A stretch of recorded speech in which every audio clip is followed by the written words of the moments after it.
Vitamin D లోపం వల్ల కృంగుబాటు, bipolar disorder, స్క్రీజోఫీనియా, autism, ఏకాగ్రత లోపం, అతి చురుకుదనం సమస్యల తీరును పరిశోధకులు విశ్లేషించారు. విటమిన్ డి లోపం గల శిశువులకు మున్ముందు ఏడీహెచ్డి, స్క్రీజోఫీనియా, ఆటిజం తలెత్తే అవకాశాలు ఎక్కువగా ఉన్నాయట. విటమిన్ డి తీసుకోవటం ద్వారా వీటిని నివారించుకోవచ్చు. సాధారణంగా చర్మానికి ఎండ తగిలినప్పుడు శరీరమే విటమిన్ డిని తయారు చేసుకుంటుంది.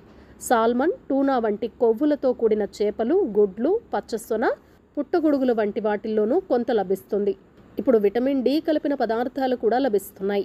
చూశారు కదా, విటమిన్ డి లోపంతో మానసిక సమస్యలు తలెత్తే అవకాశం ఉంది. ప్రతి ఒక్కరూ కూడా విటమిన్ డి లోపాన్ని నివారించుకోవాల్సిన అవసరం ఎంతైనా ఉంది. విటమిన్ డి లోపంతో తలెత్తే మానసిక సమస్యలేంటో తెలుసుకున్నాం కదా. మరొక చక్కటి వీడియోలో మళ్ళీ కలుద్దాం. ఈ వీడియో కనుక నచ్చినట్లయితే ఏం చేయాలో తెలుసు కదా. తప్పకుండా లైక్ చేయండి, షేర్ చేయండి, కామెంట్ చేయండి, సబ్స్క్రైబ్ చేయటం అస్సలు మర్చిపోకండి.